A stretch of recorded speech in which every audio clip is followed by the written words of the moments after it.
Dear Pat Nation, it's just about time. Yeah, we're back. You know it's Dear Pat's Nation. Nation. Yeah. It's Dear Pat's Nation. Nation. Come on. Yeah, it's Dear Pat's Nation. And the show starts in 3, 2, 1, go. And we're back. What's going on? Ladies and gentlemen, it's your boy, Toronto's pride and joy, Ray Rout. You're welcome.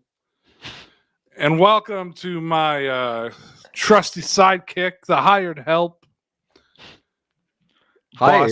Boston's angry nerd, resident angry nerd, Mr. Producer Mike. Mike and I were just talking off air before we came on that we're in a rebuild like the New England Patriots and that nobody knows who we are anymore. But Mike, the Patriots absolutely demolished the Panthers yesterday.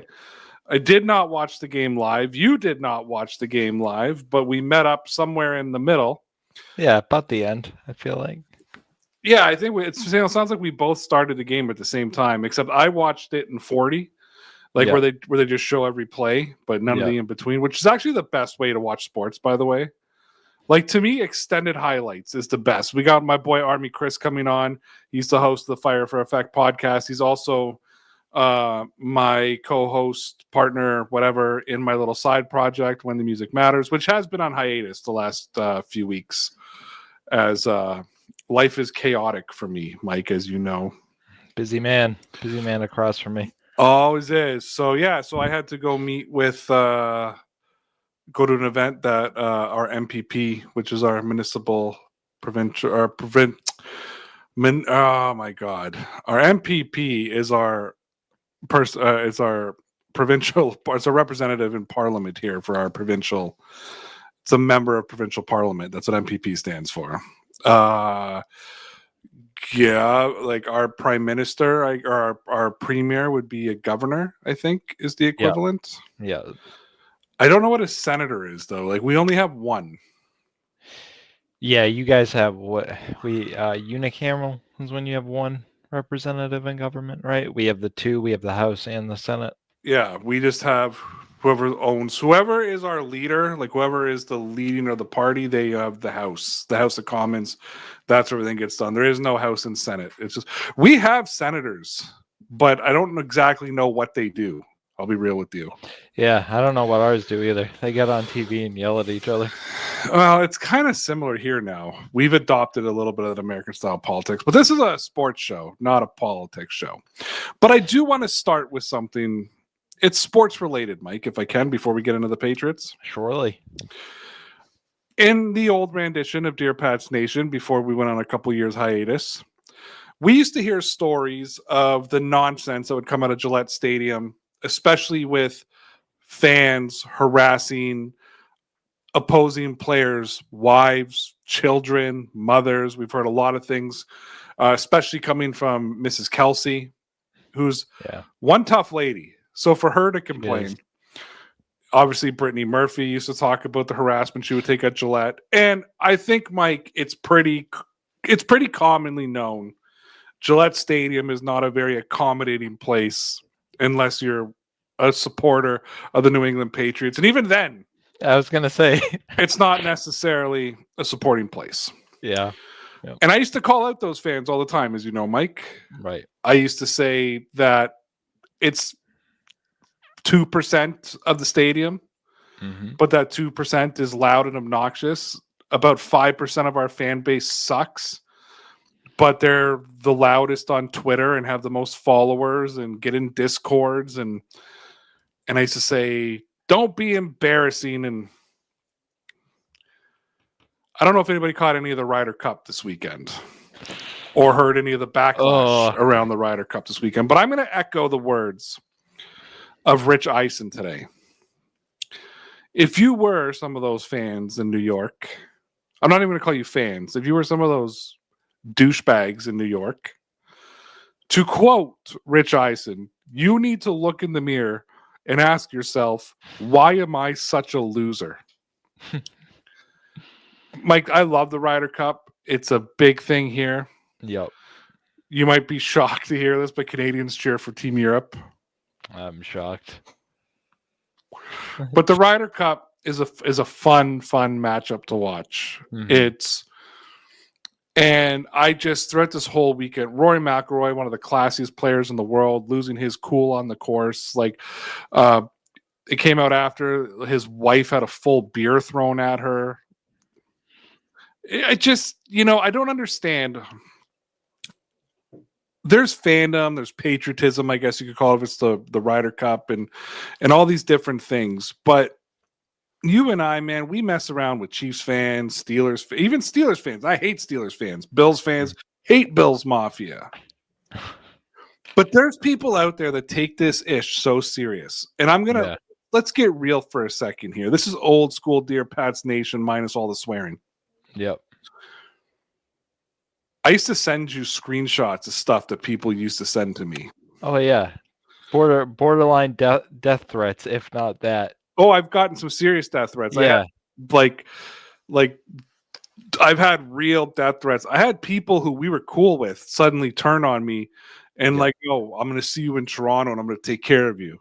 And I'm like, dude, because you and I had a disagreement about football, about a sport that grown men are playing and getting paid for and that we pay to watch, you're going to take my life over that? Like, maybe we need to focus on something important.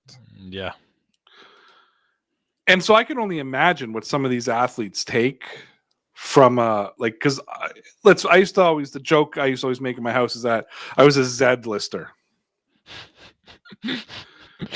Like, I wasn't a nobody. I wasn't just a jag. Yeah. People knew who I was, just not a lot of people. But enough people knew that I had a really good support base. Yep.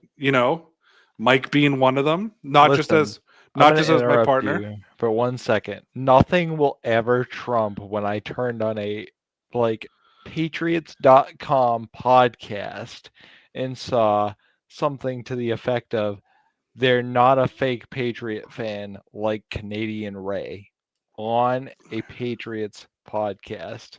The screenshot lives somewhere. Anyway, yeah. Sorry, continue. And I was just very proud that I was Canadian Ray. Yep. Yep. I mean, we obviously know I had enemies in the media. I'm not even going to mention names. No. But I'm not even trying to make this about me right now. But what I'm just getting at is I was on such a micro scale. At my peak of popularity, I was on a micro scale of what some of these athletes have to deal with. And I know what I was going through. But truthfully, Mike, I don't really care who wins the Ryder Cup. Yep. But after that performance in New York, it was so despicable by a small percentage of fans that, to me, Europe winning was the only thing that could happen at that point. And I was actually, it was a blowout going into Sunday, and I wish it would have stayed a blowout. Actually, it made it good for audience and fans of golf, but just do better, I guess, Mike, is what I want to tell people. It's sports. At the end of the day, it's sports, and it's nothing more than sports. It doesn't matter. Sports matter about as much as politics. Not at all. Not at all. It's fair. I get worked up. I get worked up. Oh, I get worked up. We both get worked up in the moment. Right. It's never to even in our most heated disagreements, it's not like, I'm not going to talk to that guy. It's like, F you, love you, do better next week. You have a disagreement. Listen, you and I, the help came out. Yeah. The help came out in one of our most heated debates we were ever happening.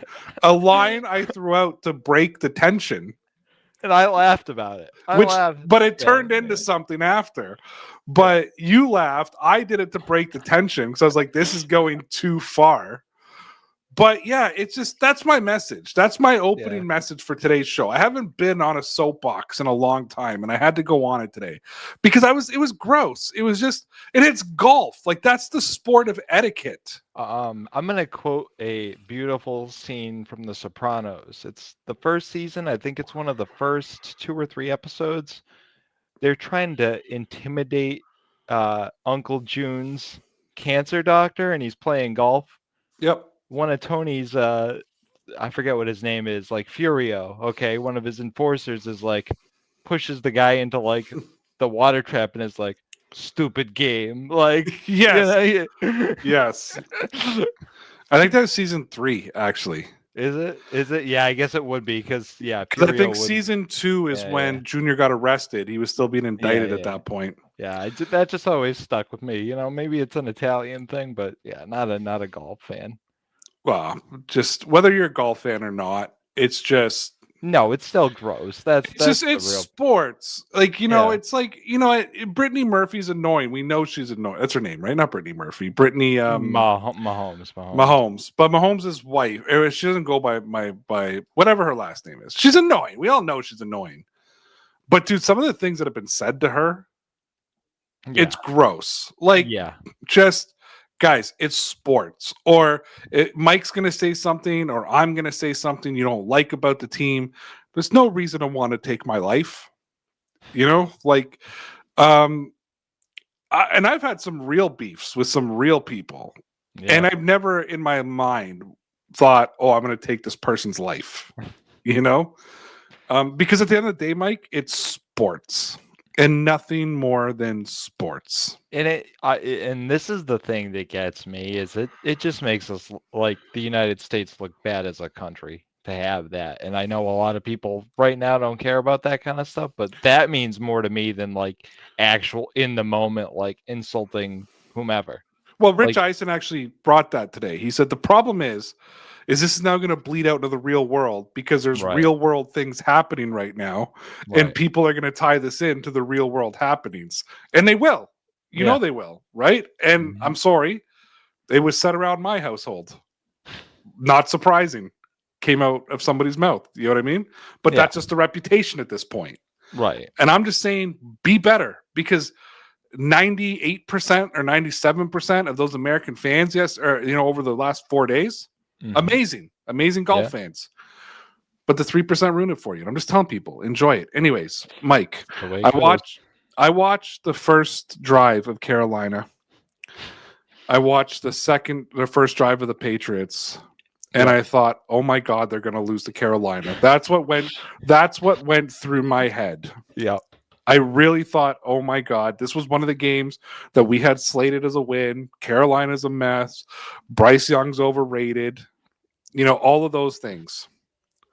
PTSD of like Bryce 2-16 again type of thing. Bryce was 6. Bryce Young went like 6 for 6 on the opening drive.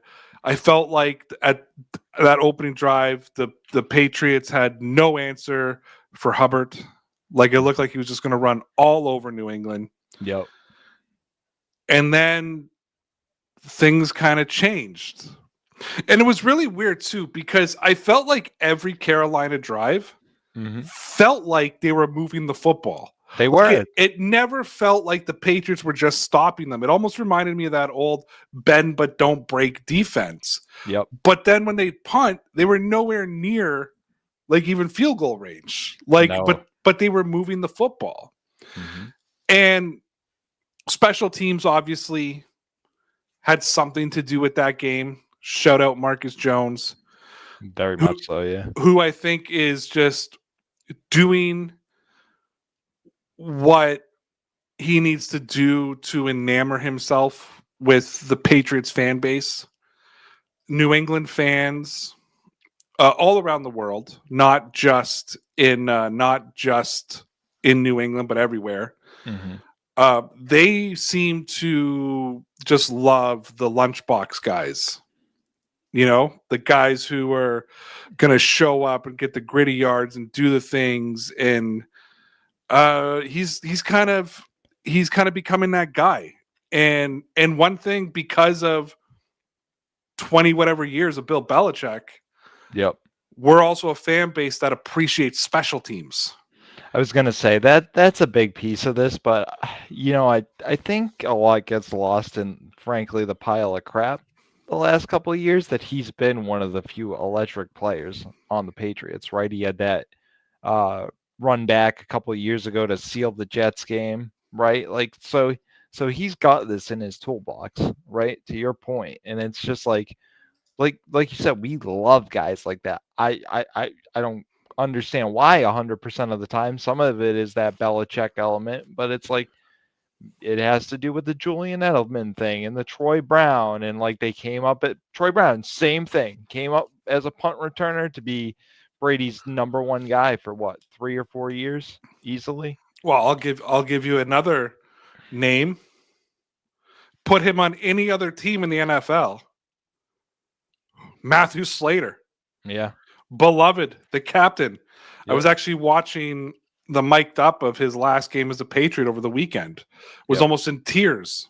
Mm-hmm. Thought to myself, I gotta get the Patriots were wearing shirts that said captain and then number 18. I was like, I gotta get it. I'm like, I gotta get one of those shirts. Like, dude, the guy was a gunner. That's all he was. He didn't do anything else. I think I saw him play 2 snaps as a wide receiver. Miami. Yeah. Miami had that big over the middle catch. Yeah, and a couple as a defensive back. Yeah. Can I point out though that I've watched the 2 Patriots victories now, locker rooms, and the is gone. It's done. It's finished. Yep. I don't like that. I don't know. I think especially after last Vrabel year, being there, especially Vrabel being there.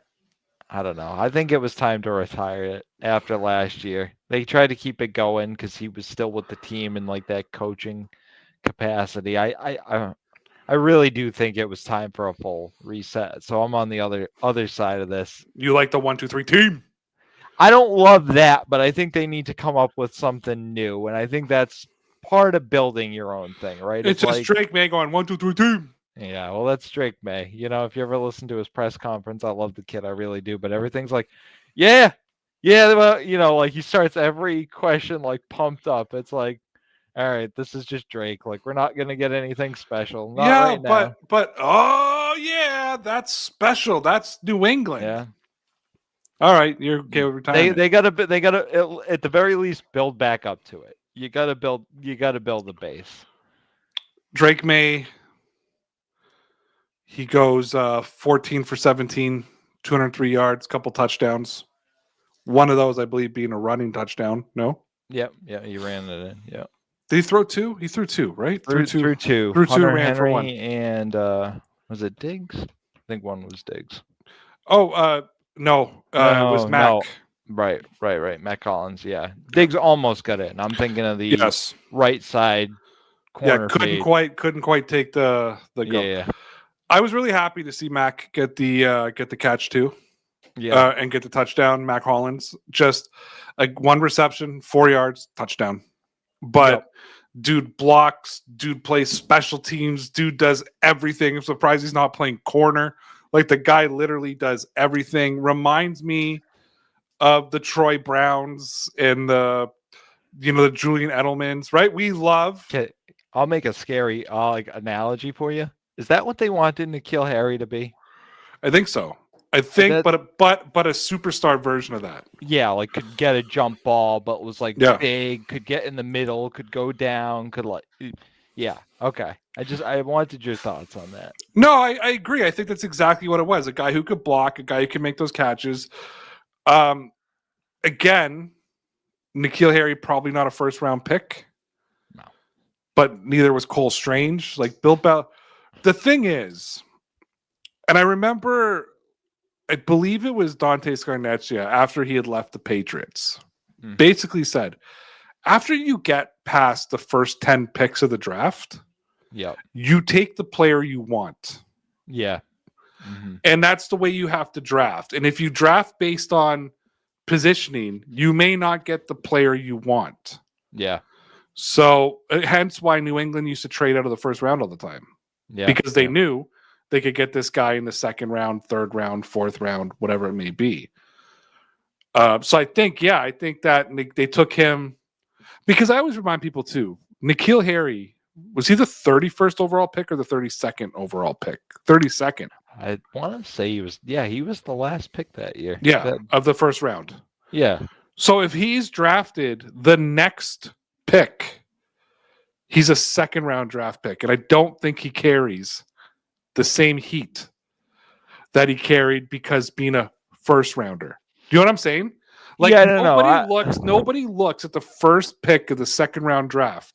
The expectation on the 32nd pick is way higher than the expectation of the 33rd pick. Absolutely. And the only like little nuance I'll put to this, at least if you put it in the context of New England, which I think a lot of people did and do, is we, whatever adjective you want to use, haven't drafted a dynamic receiver in forever. So that's, I think, really what puts more expectations on him, or did, is not only did they take him with the first round pick, he was billed as this receiver, but it's like New England's still waiting to draft that guy, you know?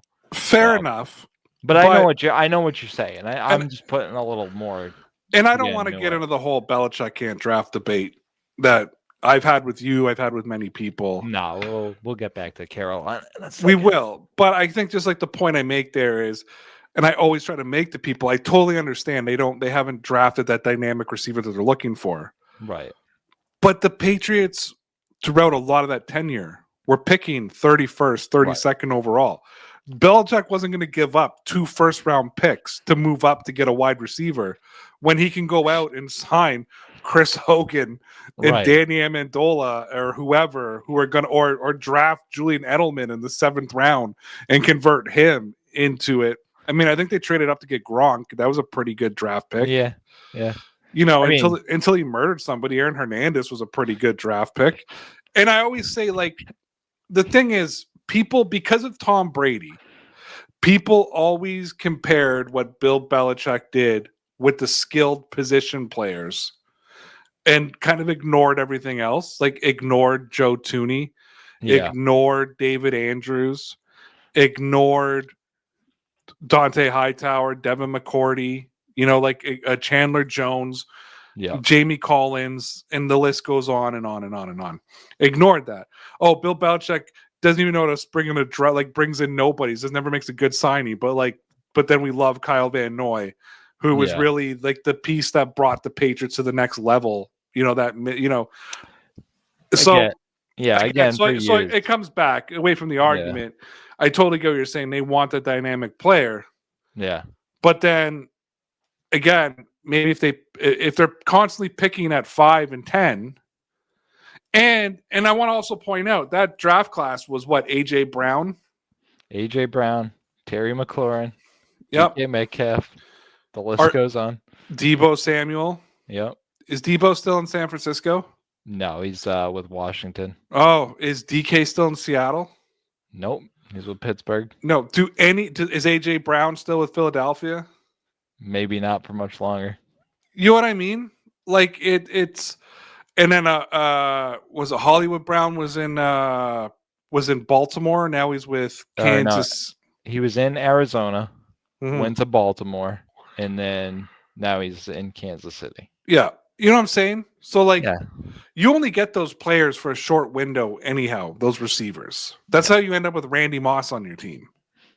That's when I laugh when people say those guys don't move, and it's like, are you sure about that? They all move. They all move. Like every superstar receiver, Tyreek Hill plays for Miami. Yeah. I remember him being a part of the Legion of Zoom. How'd that go? Whatever happened to Sammy Watkins after Tyreek left? Anyways, back to New England. Yeah. So Drake May has an okay game. Should have been picked off in the in the first drive, which could have changed the game. And I'm gonna say that because it's important. I say that because that pick could have changed the game because Carolina could have came down, could have made it 14-0, and we could have been talking about a different Patriots game. Yes. Because I texted you yesterday, Mike, and I said, do you want my hot take now or do you want it live tomorrow? I said, but you might need time to process it and think about your response. You said, lay it on me. I texted Mike yesterday and said, if Ramondre Stevenson doesn't fumble the football and they either run the football or Mac Jones doesn't throw that interception, the Patriots would have, or Drake May. I keep calling him. I even texted you Mac Jones yesterday. If Drake May doesn't throw, anytime he does anything bad, he just reverts to Mac Jones. If Drake May doesn't throw the interception, the Patriots would have done to the Steelers what they did to the Panthers yesterday. This team has those capabilities. Yesterday, they played mistake-free football, cleaned up the penalties. I mean, I think they only had, like 3 or 4 penalties yesterday? Am I mistaken? 2 of them were on defense, I believe, too. I think there was one. Sorry, they had 7 penalties for 54 yards. But, again, 7's still high. They need to still clean that up a little bit more. But they weren't impacting the game. Yeah. Saw an old-fashioned tripping call against Carolina yesterday too. I love those. I love those old calls. Yeah, that was a different one. Ramondre Stevenson has 9 carries for 38 yards. Travion Henderson 7 for 32. Antonio Gibson had a beautiful end-around run. Yep. I think it went for 21 yards. Yeah, it was a nice play. Besides that, he couldn't run. He went 6 for 27. But the Patriots played mistake-free. Stephon Diggs had a 100-yard game, which Great. I think people were begging for. He was begging for. They hit him deep down the seam, I think, in the second quarter, which was great. Austin Hooper had 1 catch, but what a play. What a play on that play. Like, what a catch and run by Austin Hooper there. Yeah, it's been a while since we've seen the tight end screen. That was a hell of a play. I was getting flashbacks to Gronkowski. I think they ran 2 of those. Or no. Sorry, there was one where Gronk ran in front of Brandon Cooks that was like a famous. Yeah. But either way, it's been a while. It's been a while. I love the Austin Hooper Hunter Henry combination. Absolutely. I mean, it only went for 3 catches yesterday, but it was 3 catches for over 50 yards combined. When you look at the 2 of them, obviously one being a touchdown, and Drake May's touchdown that he ran in was the exact same play that he threw the touchdown to Hunter Henry. It was an option play. The first time he optioned to run, the second time he optioned to throw, because you ran it the first time, so the defense gave you that flexibility to get the ball to Hunter Henry. Yep. I love, as much as I love Tom Brady. Everybody knows now, since he's come back, since he's left Tampa and retired. Obviously, if you're a Patriots fan, you love Tom Brady. But seeing Drake May use his legs the way he does, playing smart with his legs, I love it. And shout out to the Superman, the Cam Newton. That's the thumbnail of tonight's live stream. Gave me a little. The first person I thought of was Sarah Marshall. Yeah, first person I thought of, and I thought she must be just so happy right now. So I'm gonna point out one negative thing about this game. You kind of went over a little bit of it. I hate having to watch Josh McDaniels continuously call great games. It's painful for me. So that's my negative takeaway from this. I think this was his best game of the season so far for Josh McDaniels. Absolutely. I think it was flawless. I actually think it was a flawless game. I think he saw what Carolina was giving him early, and he completely just said, okay, and just adjusted, and they were fine. I think you see, first of all, Carolina is a bad team. So are you essentially getting like practice for what you hope it looks like? Yeah, but I think that's a great thing, because when you go into Buffalo next week, hopefully you have practice, you have confidence, and you can repeat some of those things against a better team.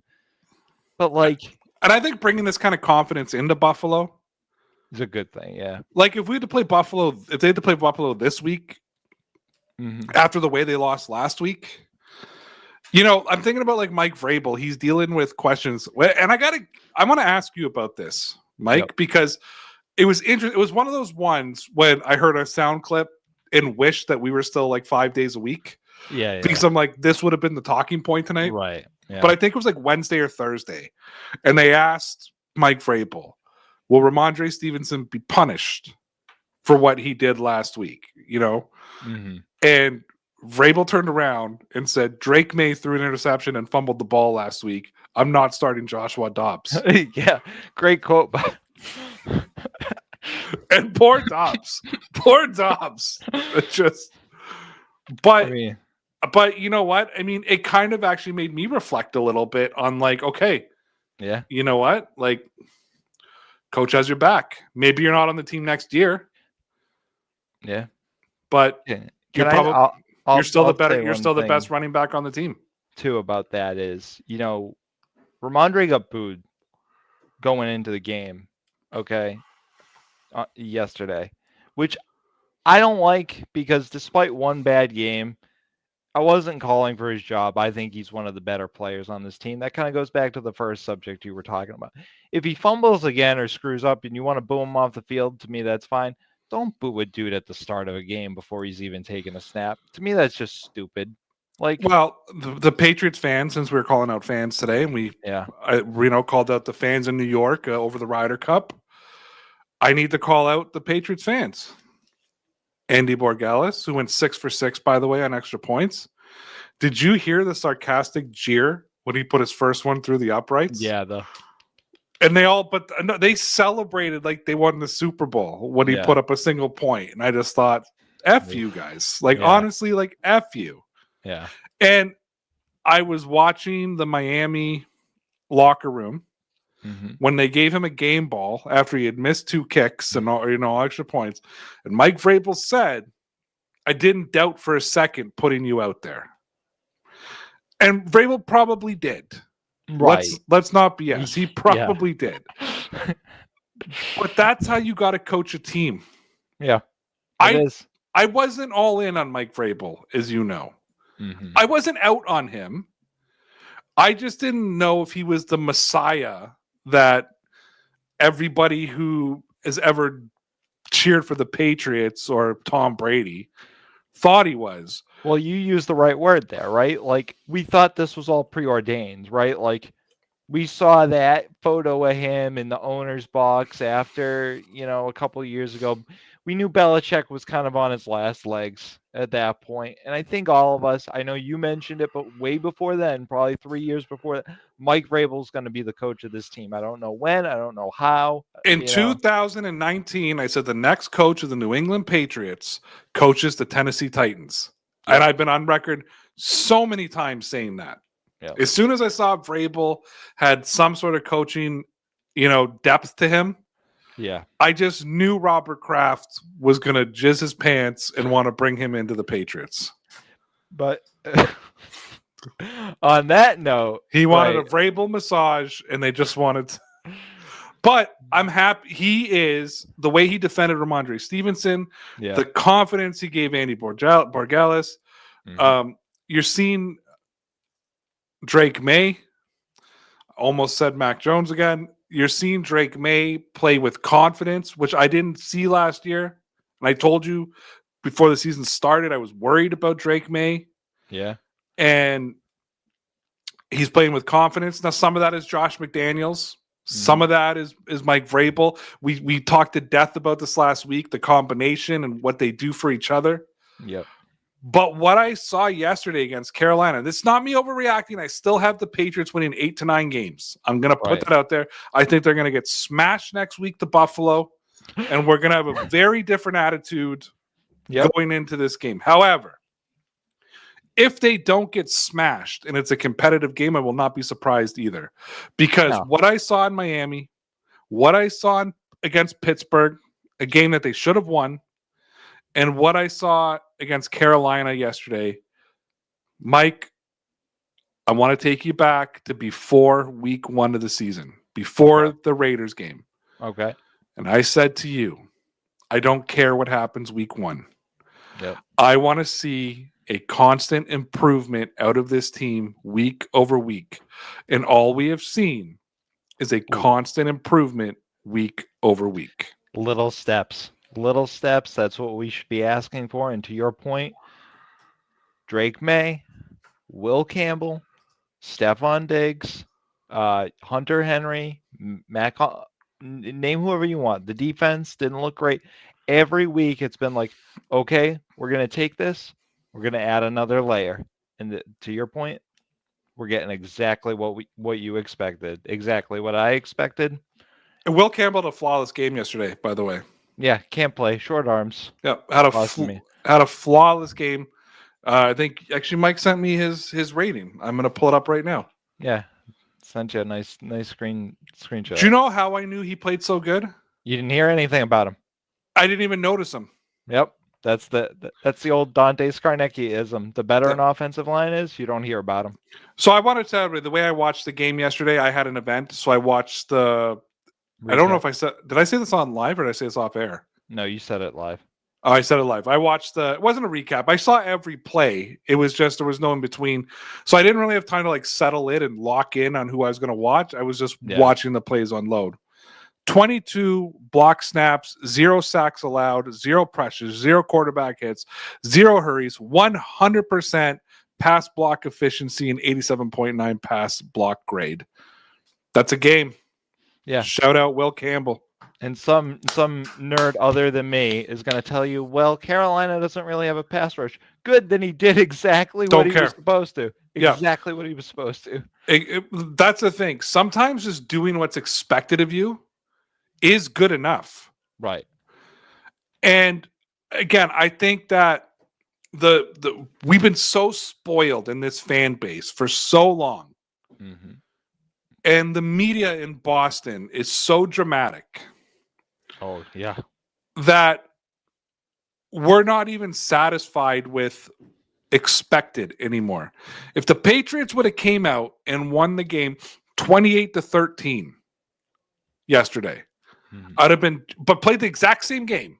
Yeah. It just ended up 28-13.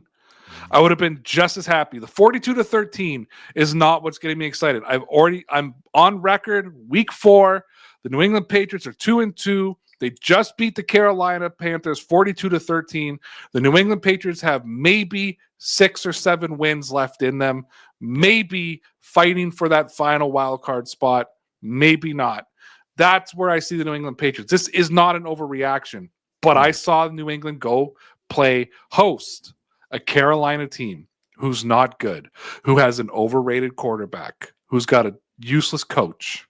And I saw them absolutely do what they were supposed to do. And that's why I'm happy. Yeah, I think that's where we're at too. And this is the kind of blowout you need to see to maybe, like, let's be honest, right? The schedule changes from week to week with injury and what you expect of other teams. So if you expect, and I'm using you in the term of the audience, us as a fan base, if we expect them to go from 8-9 to 9-8 and maybe look for a wild card, this is what they need to keep doing, right? What we just laid out. You need to add layers. You need to start taking advantage of bad football, which should have started last week, but they played. They had some bad juju. Speaking of juju, oh boy, let's go back to Bill Belichick, the GM. Sometimes it's the rest of the team around you as well. Mm-hmm. I'm going to go back to they don't give Mac Jones any weapons. Juju Smith-Schuster and Tyquan Thornton look pretty good playing with Patrick Mahomes. Big difference, huh? Maybe sometimes the quarterback matters too. First of all, we're gonna have our buddy Kristen is gonna be talking about Kansas City and the Steelers and the Ravens, but I wanted to keep it Patriot before he comes on. Mm-hmm. Watching Juju have a pretty big game yesterday, and Tyquan coming up with a couple big catches, one of those being a touchdown pass. Yep. Absolutely positively reminded me of why, as much as you didn't get weapons for Mac, mm-hmm. quarterback play matters too. Yeah. I will say this for Tyquan Thornton. He was the third option yesterday, right? So he's not he's been the first option the last couple weeks, and he's been playing okay. They got Xavier Worthy back, and it looks like Travis Kelce's been taking something to get a little more pep in his step. Let's see if they test him at the end of the season. I think it's just week 4. Yeah. And I said it last week. I've seen this story before. I've also seen an old Rob Gronkowski. An old Rob Gronkowski. By old, I mean like 31. Yeah. But by an old Rob Gronkowski. He didn't start strong and peter out as the season went on. No. Gronk actually got stronger as the season went on. And you're seeing that with Kelce week after week. It's a little bit better, a little bit stronger. Yep. Shedded a couple tackles yesterday. Got tackled a couple times on plays that I thought the old Kelce would have shook. That's what happens, though. But it happens, but they get stronger and stronger. Trust me, I feel very safe with the Chiefs will be in the AFC Championship game prediction because you got Andy Reid, you got Patrick Mahomes, you got Travis Kelce. Listen, even this season we know where he was all broken down. He was basically on the field as a decoy. That Rams Super Bowl, who came up with the big catch at the end of the game to help put it away? The old washed up Rob Gronkowski at that point. When he was completely washed out in Tampa, when Brady really needed something, needed old reliable, he was there. Yeah, he looked for Gronk, Yep. and he'll still be a big piece. Listen, anybody who was fooled about who the Kansas City Chiefs are, and I understand Baltimore's defense is beat up, but do you see what that defense did to Patrick or to Lamar Jackson? Or yeah, well, like we're gonna get into it. We're gonna get into it because I've actually got some problems. You want to talk about getting mad at an offensive coordinator? And I wasn't cheering for anybody in this game. I was just watching as a fan. Yeah, we'll talk. Yeah, you got a guy whose legs are literally unstoppable, and yet you have him just sitting in a pocket where they're sending 5 and 6 people against a death trap of an offensive line. Like what? Thank God. I'm going to say, thank God the Patriots have Josh McDaniels. That's all I'm going to say. Yeah, and just, oh boy. I don't know. I watched that game last night, and I was just, Lamar looked like he quit by the end of the game. It looked like the spirit of Andrew Luck came over him and just... I mean, and then Cooper Rush comes out and throws the ball away on 4th down. Like, it was just the whole team had given up, and then they lost more players. But yeah, it's the play calling did not help them last night, though. Did not help them at all. Anyways, Bryce Behringer. We talk about him for a second? Yeah. I'm a bit of a kicker aficionado. Yep. Do we not give this, do we not understand? Why isn't he being talked about more? He is so good. And he's been so good this season. He is.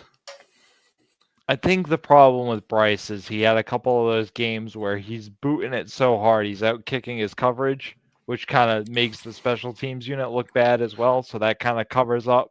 Well, maybe the offense shouldn't make him kick out of his own end zone all the time. I was just gonna say, I think that's why people go like, "Wow, he sucks," and I'm like, guys, when you see another punter that normally getting like a 35-yard punt, and this guy is like, "Oh, I'm on my own 10, let me kick it out the end zone," it's like, dude, he had 4 kicks yesterday, 2 inside the 20, 2. Yeah. Yep. One of them was inside the 20, but one of those kicks, he was literally standing on the back line of the end zone, hammering the ball 59 yards up the field. I think it went 75, but ended up being a 59 by the time they ran it back, right? Like, yeah. I don't think people understand how, I was a big Jake Bailey fan, as you know. Like, that kid could, well, all of a sudden he couldn't, but for a while there, he could punt. And this kid can punt. And I was really happy for Borregales. 6 for 6. None of them were, except for that one that kind of went up over the upright, which I still think missed, no matter how many times I've watched it. Yeah. I was so happy to see that kid go 6 for 6 and him not be a part of the conversation. Well, I think, was it you and I that talked about this a while ago? I think Adam Vinatieri's first season, he missed a couple of kicks, and they were wondering if Bill Parcells was gonna like cut his ass, basically. And it's like that's one of the best kickers in NFL history. So yeah, rookie starts off a little rocky. Like, let's not overreact as we tend to do. Didn't Adam Vinatieri miss 2 kicks in the Patriots' first Super Bowl before kicking the kick? Did he? I don't even remember. I'm pretty sure. No, they were all perfect. I don't remember that happening. Yeah, that was just because he was a Parcells guy. Yeah, no. Patriots, Rams, Super Bowl stats. While you talk about that, 2001. I want to talk about one thing before I forget this thought, because I've forgotten it like 3 times now in the last 2 weeks and wanted to mention it.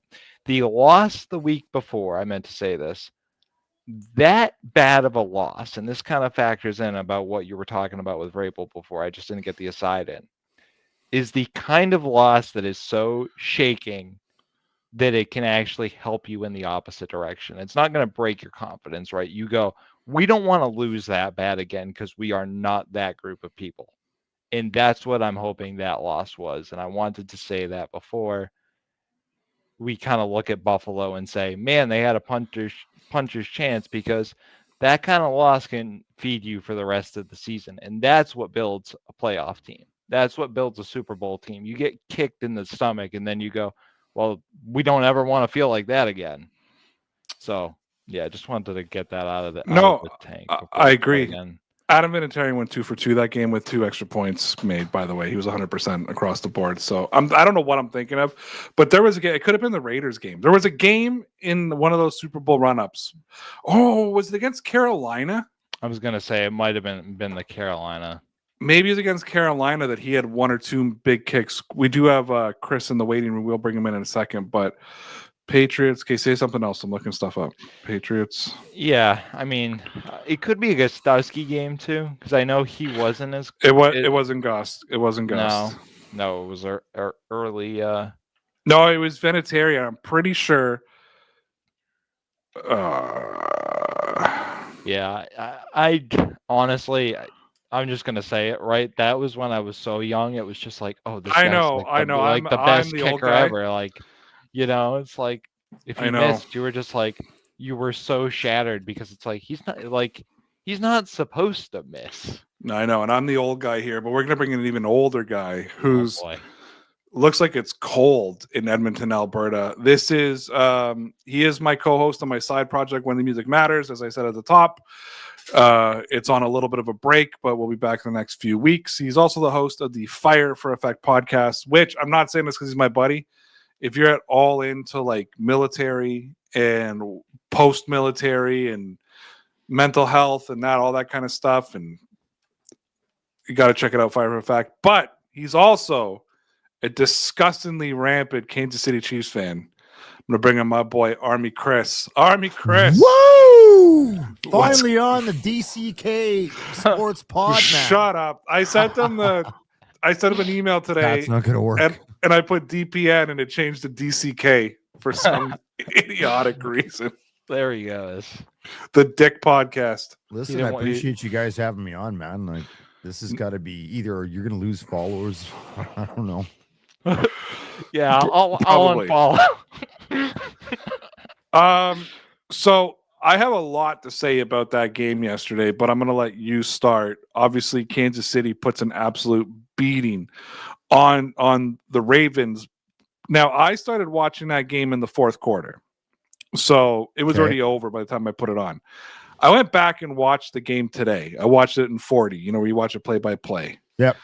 And that game was actually a game almost going into the second half. Like, it wasn't the blowout I thought it was. And I have some thoughts on things, but I want you to start. How did you feel about the game yesterday? Because there's been a lot of negativity around the Kansas City Chiefs. And we were talking about this last week, and I think I texted you this week and I was saying to Mike last week, I've seen this story before. The Patriots starting 1-2 on the season, going into a big game against a Baltimore or a Pittsburgh or something, and people saying the sky's falling in and Brady's done. And I looked at Mike Oh, and yeah. I That's normal. said, this team still has Andy Reid, Travis Kelce, Patrick Mahomes, and Jones on the defense, and enough guys. I said, trust me, the Kansas City Chiefs will be in the AFC Championship game this year at minimum. And then they go out yesterday and kind of handle Baltimore. But talk to me about that game. You're a Chiefs fan. Tell me about that beating that they laid on Baltimore. We'll unpack that in a second. First and foremost, I want to all the donkeys out there that are shitting on Lamar Jackson, saying he quit on his team. He's a 2-time MVP.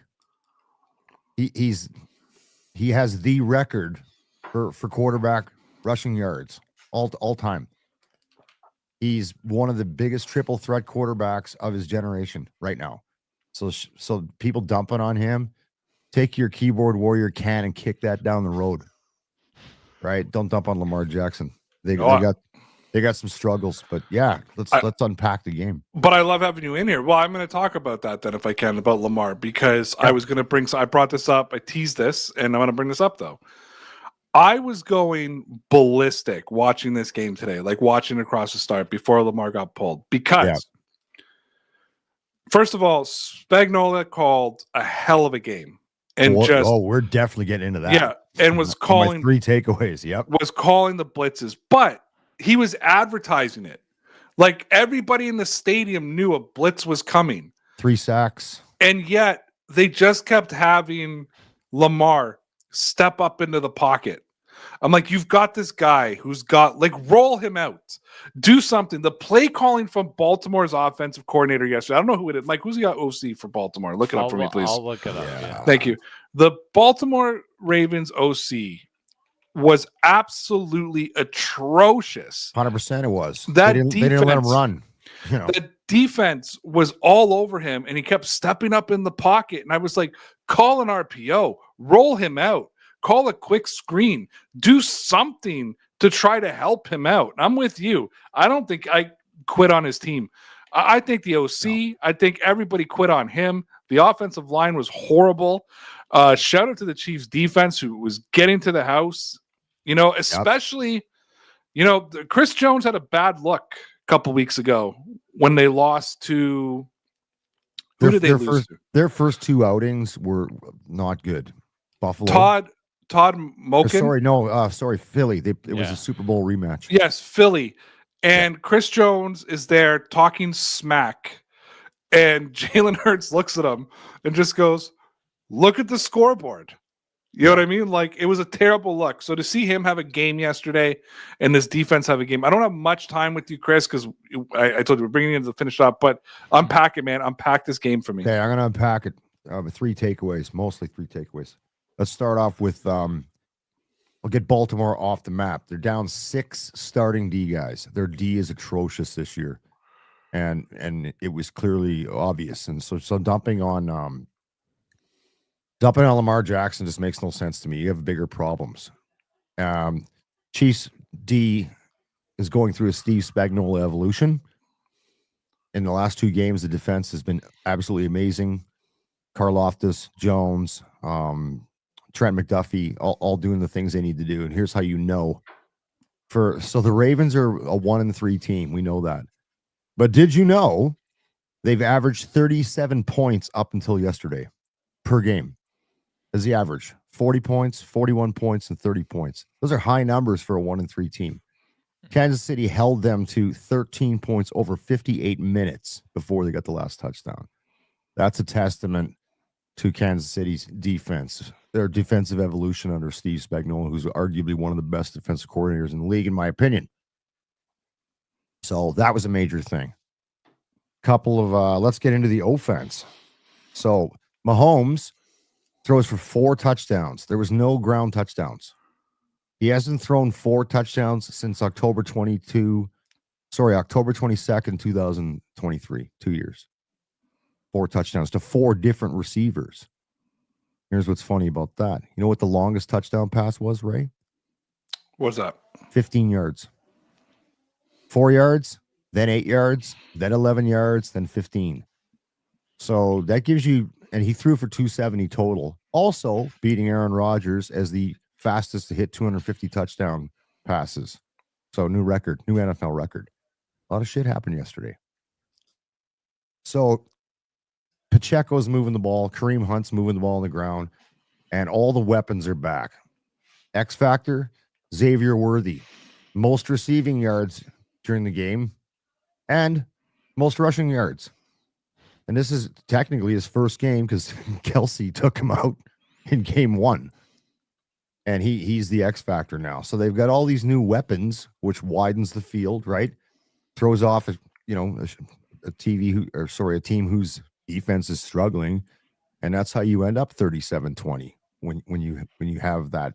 And Rashee Rice isn't even back yet. He's got 3 more weeks to feel shame for his sins. And then he'll be back, and then it'll really widen things out. Yeah, Xavier Worthy had a game. He ends up with 5 catches for 83 yards, 2 rushes for 38 yards. They had the end around there that worked out really well. One thing that we were talking about before you came on too is we're watching 2 former New England Patriots, one being Tyquan Thornton, who had a reception and a touchdown. Yep. He was one of the 4 different guys scored. Yeah, and then Juju Smith-Schuster, a former Patriot as well. And, so the big thing about Schuster and Thornton when they're in New England was, Belichick doesn't get Mac Jones, who's the quarterback, does not bring him any talent. And I said to Mike, it's just amazing that the quarterback can make a difference, eh? Like the quarterback can make a difference when it comes to players.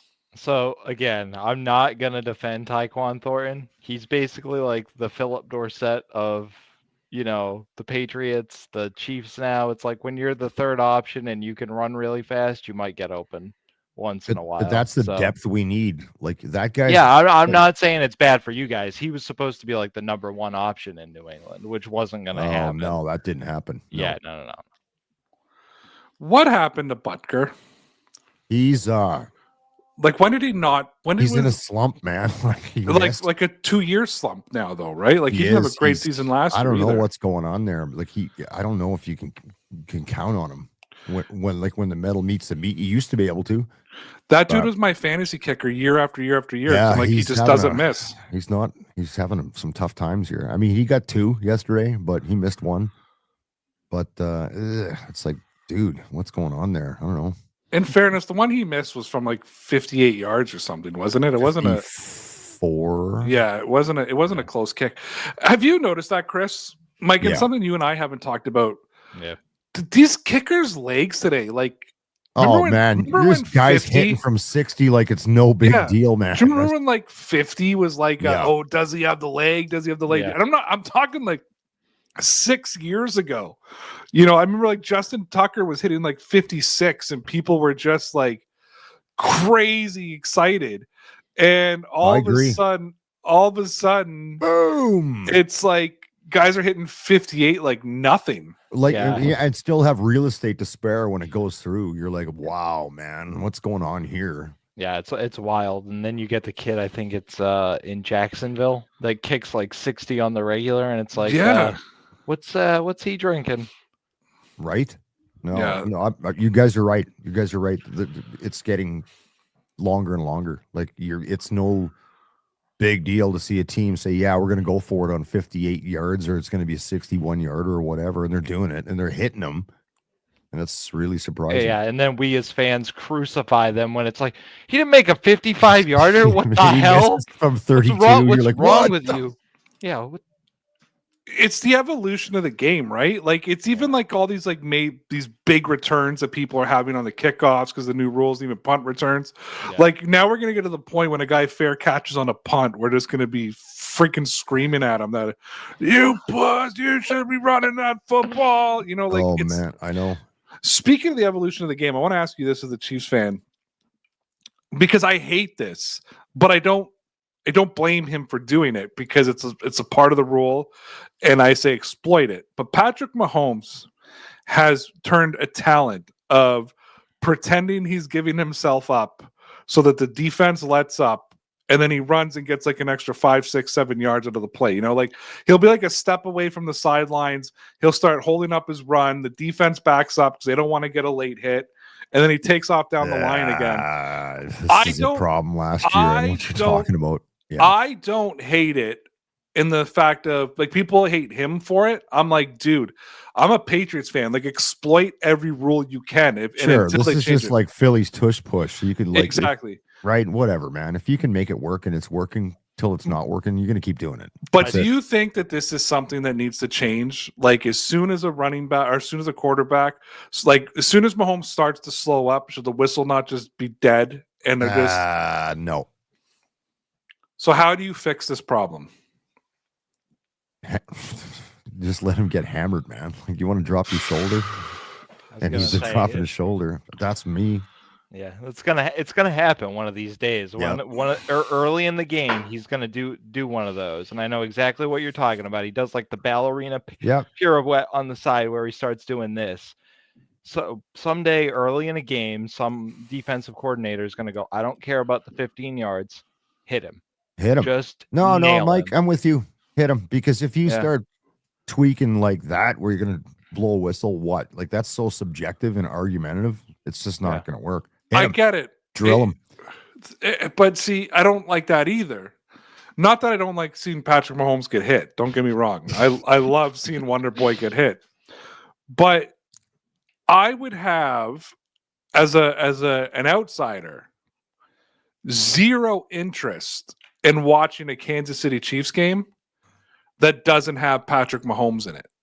You know what I mean? Like, I would have zero interest in watching a Ravens game that doesn't have Lamar Jackson, or a Bills game that doesn't have Josh Allen. So I don't want to see Mahomes get smoked over this stupid thing that he does, and all of a sudden he's out for 3 weeks with a shoulder problem, or 4 weeks with a shoulder problem. Called screw around and find out, right? I don't know what your PG rating of the show is, but you know what I normally say. I'm like, no, man. You know, like, you want to go do that? I've seen him drop the shoulder this year. You know what Lamar Jackson will do. He'll bulldoze you. Josh Allen will. There's not a lot of guys that do that. Mahomes is just slipperier, and he's exploiting a weakness. What's the change? I don't think there's a change other than say, hit him. I would. Yeah, I agree with Chris on this. Like, he's going to get hit once. Andy Reid's going to go, hey, you know what? You're not doing that again. Right. You know what all the other running quarterbacks are doing? Instead of getting that 6 or 7 yards after you already got the first down, go out of bounds. Just go directly out of bounds. Be your slide. That's your two options. That's it. Yeah, see, as you know, Mike, I get torn on quarterbacks running all the time. Like, I believe that Drake May gives himself up too early sometimes. Like, I'm like, dude, you fight. You could have got 3. You could have picked up the first down there, or you could have made it a manageable second down. Right. But at the same time, I don't want him to be Andrew Luck and retiring at 30 years old because he got his ass kicked for years, right? Yeah, I was just gonna say Cam Newton. Yeah. Or Cam Newton was a guy whose body just deteriorated on him. Cam Newton, no, I'm sorry, also got screwed. Like, there was different rules for Cam Newton on the field. Nobody can get hit the way Cam Newton got hit. And that's coaching to me. That's where the coach OC says, hey, man, stop doing that. We need you to make it through 17 games this year, not 4. No, I agree. I said I always debate the quarterback run. I also grew up with like Drew Bledsoe and Tom Brady, so like I'm not used to seeing quarterbacks run anyways. Right? So it's I like the ones who do it well. You know, Lamar, Josh, Patrick. Yeah, Drake's got some good legs on him. I don't want to see Matthew Stafford running down the field. No, or Goff. You know, guys like that. They're not doing that. That's not going to happen. Matthew Stafford can't. If Matthew Stafford gets hit again, his back will collapse on. It'll be it. Yeah. So, Chris, before we let you go, and we really do appreciate you coming on. Appreciate you guys letting me be on, man. We'll let you get back to Monday Night Football because that's what I want to get back to. I do want to put out here that a delusional Patriots fan popped in here and said Tyreek got hurt, and it looks bad. So it looks like Tyreek Hill might have taken an injury in Miami. The Miami game to the Dolphins to the Bengals game. Bengals game, because because my buddy's in the guy I go to Denver with every year. He's down there right now, and I want the Broncos to get shit kicked just because he's a Broncos fan. So Tyreek, yeah, I'd like to have him back, but can't afford him. Won't happen. I feel like he's going to take some kind of pay cut, or Miami's going to. So we got $11 million, and he needs 27. How do you work that out? I don't know. It's like I feel like Miami will pick up some of that cap, and because I think they just unless he's hurt and done now for the year, but I'm gonna have to go look into that. I think they want him out of Miami really, really badly right now. He wants out too. Yeah. I was saying, I think I said it to Ray off air at the game one. I said Tyreek Hill's going to be out of there and back in Kansas City by like week 4, week 5. So we're a little. If you're a Chiefs fan, that's the deal you love. That's your fantasy deal for the year to see happen. Will it happen? I don't know. I mean, Just it reminds like again the Kansas City Chiefs, Mike, and I've said this to you now. When they won their last Super Bowl, I messaged Chris and I messaged our boy Brad, also known as the Brit Chief, who's a guy we've done lots of work with in the past, content creator. And I said, congratulations, you have a dynasty. Like, it's a real dynasty now. I would not accept the Chiefs dynasty until they won their last Super Bowl. They're now a dynasty. They're a part of that. It's a pretty exclusive club for football fans. You are, though, the Kansas City Chiefs are the New England Patriots from yesteryear, the Patriots that Mike and I grew up watching. That's fair, yep. And you are going to get the Tyreek Hills. See, we would have got the Tyreek Hills in the past. Like, we got the Josh Gordons and we got the Randy Mosses and the guys who would come in, and that dude from Arizona who absolutely just smoked the Miami dude. The receiver blew him up on and Edelman ran it in for a touchdown. It'll come to me. Yeah, whatever. You know what I mean? Yeah. Like, we would get those kind of like tricklers, or like trading for Mohamed Sanu or whoever, Antonio Brown when he gets cut by the Raiders. That's now who Kansas City is. Everybody wants to play for Kansas City, not the Buffalo Bills. They all want to play for Kansas City. They all want to play with Patrick Mahomes. They all want to play with Andy Reid. Listen, is he going to be as accomplished as Tom Brady? I don't know. He's still got career left. We'll have to see.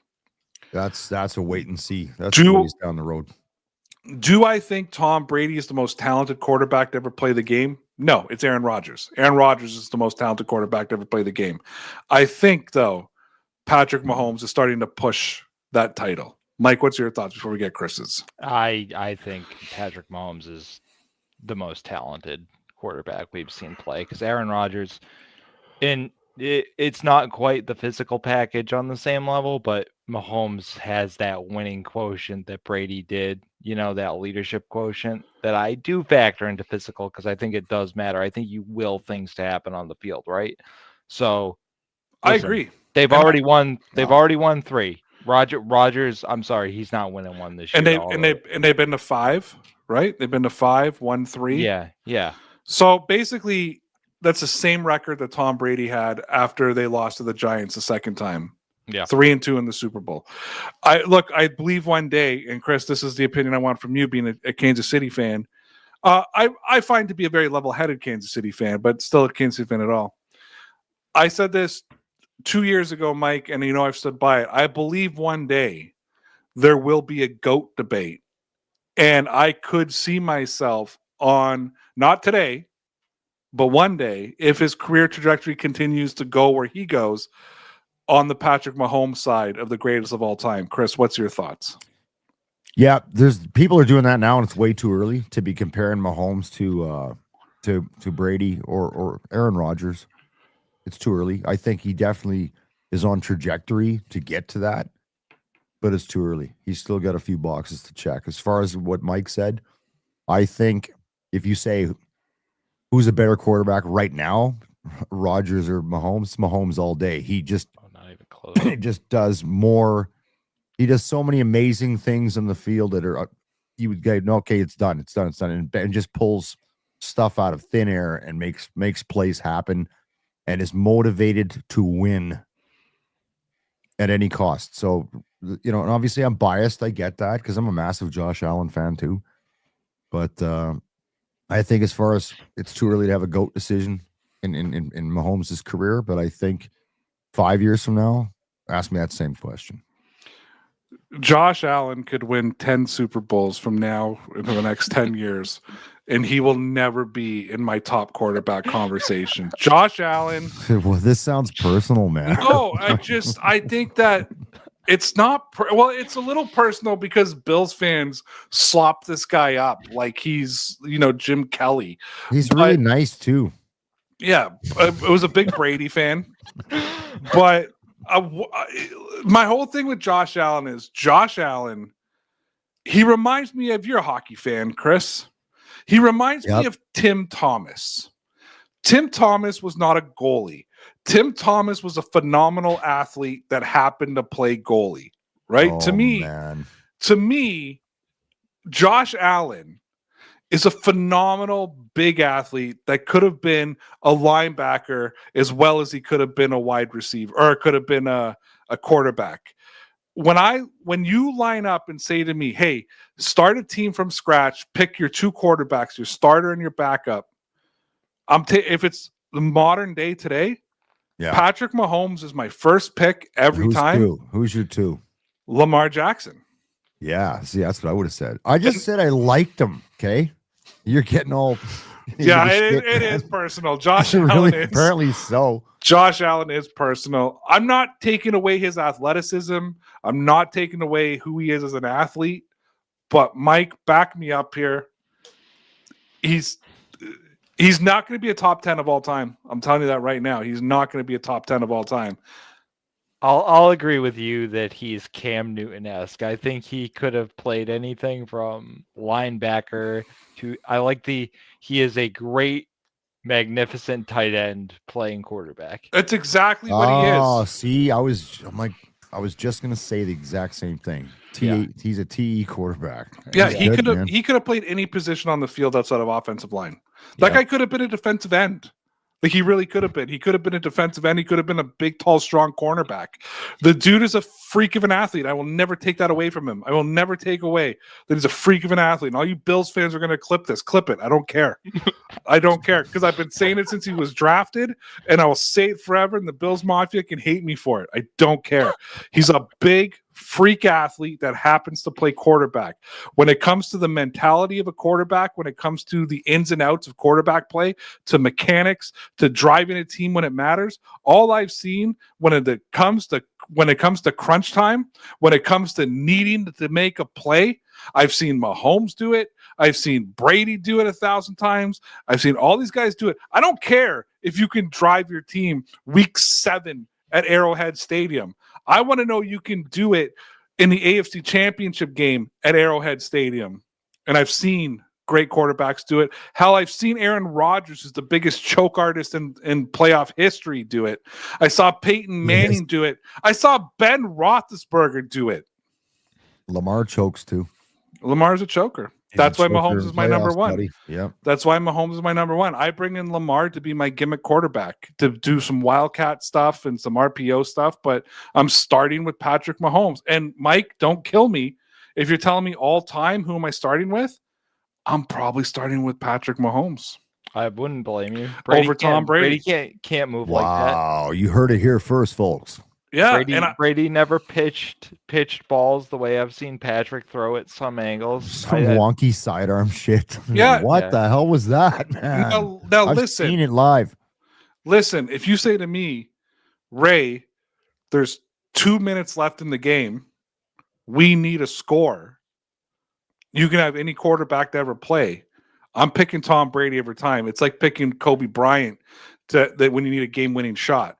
There's nobody I trust more when you need a drive than Tom Brady on the field, because he was just built differently that way, and he could decipher a defense. Like, Tom Brady's brain has never gotten the talent that he does that is deserved. You know what I mean? Because he could dissect the defense, and some of that was because of Belichick's teachings and McDaniels having foresight in the play calling. But Brady could dissect the team and had that mental fortitude. If Patrick Mahomes does it 2 or 3 more times in the Super Bowl, then it's an easy pick for me to pick Mahomes, because now you've got the brain and you've got the mechanics. The one knock I put on Patrick Mahomes when it's Mahomes versus Brady I have seen Mahomes make decisions I know Brady would never make, even in his young days. You know what I mean? Where it's like where his athleticism overtook his IQ. You know what I mean? Like he was like, I know I shouldn't be doing this, but I am so athletically gifted. I'm going to try it anyways. And it turns into an interception or a bad incompletion or something else. And that's where just Brady took what you gave him and was smarter that way. But if I'm starting a team That's from fair. scratch, I'm taking Patrick Mahomes every day of the week. As long as he stops underthrowing. His Yeah, that was accuracy a is- bad one to Juju. Right? In the first quarter, like I think it was like 8 yards short. Underthrowing. I'm like, why are you underthrowing, man? Oh, like, I get overthrowing, but underthrow to an open opponent, whatever. So listen, I'm gonna punch out. I'm gonna leave you 3 and 3. 3 reasons Baltimore lost, 3 reasons the Chiefs won, and then I'm gonna hit the trail. Okay, Baltimore lost. Their defense is complete garbage. They're down 6 starting D guys. Number 2, they couldn't convert. They could not convert. They're 4 for 14 on 3rd or 4th down on conversions. So if you can't convert on short yardage, you're screwed.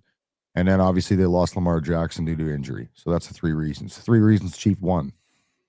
Evolving exceptional defense under the direction of Steve Spagnuolo. That's number 1. Number 2, a very balanced game between ground and going through the air, hitting multiple targets, 4 different dudes to score 4 different touchdowns. And number 3, Andy Reid, baby. Big Red. The baby goat. Yeah. The baby goat. Because again, Belichick Reid. That's my ranking. So That's Chris, it. They're starting to look like what they're supposed to look like. So we'll see what happens. I appreciate you doing this. Maybe we'll have you on later in the season when we get closer to playoff time. And brother, for sure. We can talk about it. Go check out Chris. Fire for Effect or the Fire for Effect? Fire for Effect podcast. Fire for Effect podcast got a new episode dropping tomorrow on home defense because it's a popular topic these days. I've been looking forward to Thanks this for the plug. episode, so I'm happy that it's coming out. All right, Chris. gents. You Take guys care, have buddy. a good one. Thank you very much, everybody. Thanks for letting me be on DCK. Awesome. Love it. Until next time. And I am out of here. Thank you, Chris. Good guy. Yeah, he's a solid guy. Came to my wedding. My family just fell in love with him. Like you want to talk about a guy like who showed up to literally a family wedding, like where everybody there was family, and you couldn't tell he wasn't in the family. That's awesome. Like, yeah, my dad talks about him all the time. How's Chris? Just a solid dude. Made him cry Kate made him cry at the wedding, which is great. Wow. That's always a plug right there. Bride made him cry. So I never brought this up live. I don't think I ever brought it up, but I will because I did get a message when I was putting out all my wedding pictures and stuff. Mm-hmm. Someone asked me why I didn't invite you to come to my wedding.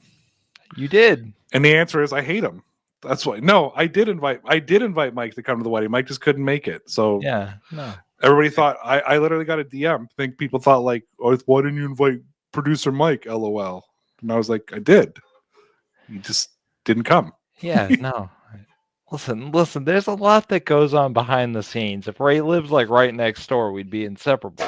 You know, I also invited him to a different country, like not even to Canada. Yeah. I left to go to a different country, and Mike would have had to come to a different country. Yeah. I didn't blame him for not coming, but people thought like I didn't invite you. I did invite Mike. Mike is one of my best friends. Of course, I invited him. He was there in spirit. He was my spirit animal. And I think you prefaced in the original text message like, dude, I don't expect you to come. Yeah, the invite's open. Like I did that to everybody. I was like, I'll tell everybody. I don't care. I got married in the Dominican Republic. Yeah. I met so the thing was my wife and I had been together for 20 years.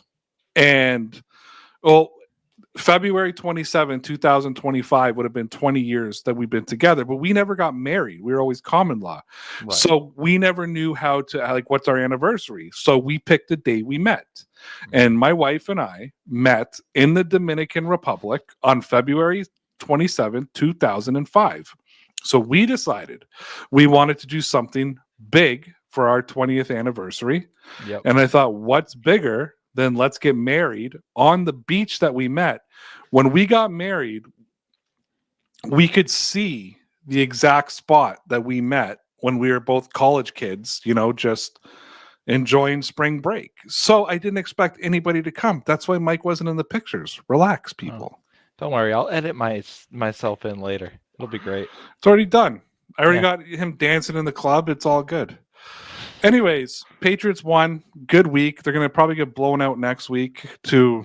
It's going to be a fun game to talk about, though. After. Oh, yeah. Wait till I just rip Josh Allen apart. He's going to go 40 for 40 and throw 600 yards and be like, what a brutal game. I'll give you a preview if they win.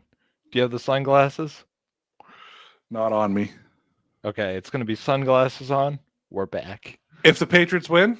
Yeah. Oh, here's what I got. If the Patriots win, for all you Americans out there, this box is a beautiful cedar box from Havana, Cuba. There you go. I'm allowed to own it. Inside this box is a genuine Cuban Monte Cristo. Let me put this to the camera. There we go. If the Patriots beat the Buffalo Bills next week, I promise you, I will use this Cohiba cigar cutter from Cuba. I will cut the end of this, and I will move video of me smoking this beautiful cigar, which is over a year old. I never intended on smoking. I smoked the 4 other ones. This was always just to be a memento keepsake. Yeah. Because I can't afford Cuban cigars here in Canada. Like, dude, one of these here in Canada are like $70 a pop. Holy crap. And I got 5 of them for $70 in Cuba. So, like, so I thought I want to keep one, but I will smoke it if the Patriots beat. I feel like you should save it for something bigger than that. No? Nah, I don't. Honestly, can I tell you the truth, Mike? Yeah. I don't think I'm going to see the Patriots win the Super Bowl again in my lifetime. And I'm okay with that. Yeah. I'm okay with that. I don't like it, but I'm okay with it. I got to see the Patriots go to 10 Super Bowls, 11 Super Bowls, 10. 10. Well, I saw the one in the 90s too. Was it 10 included in the 90s? Yeah, that's what I was. That's the 10th. Okay. So I saw them go to 10 Super Bowls, saw them win 6. I've had a pretty good life being a football fan. Yeah. I really don't think they're ever going to win a Super Bowl again. So this will be my Super Bowl this year. This is my promise. I'm actually hoping they lose now. I don't want to smoke this cigar, but I made the promise. Anyways, we went long tonight, but we started early. So yeah, all good. I'll talk to Mike. I kind of like starting early. Even when the other show comes back, I think I can still do 8-ish. Just go back to back and then be done. 10 was hard, man. Finishing at 11, that was tough. That was tough. When we're both just going like, all right, see ya after the. Oh yeah, no conversation. Just have a good night, buddy. Yeah, we're both like, all right, time for bed. And we didn't go more than an hour. It was just like we gotta like cut this because I gotta go to bed. But I'm gonna cut it now. So Mike, tell me about those Patriots. They're gonna be legit, kid. Dear Pats Nation, it's just about time. Yeah, we're back. You know it's Dear Pats Nation. Nation. Yeah, it's Dear Pats Nation. Nation. Come on. Yeah, it's Dear Pats Nation. And the show starts in 3, 2, 1, go. Good show.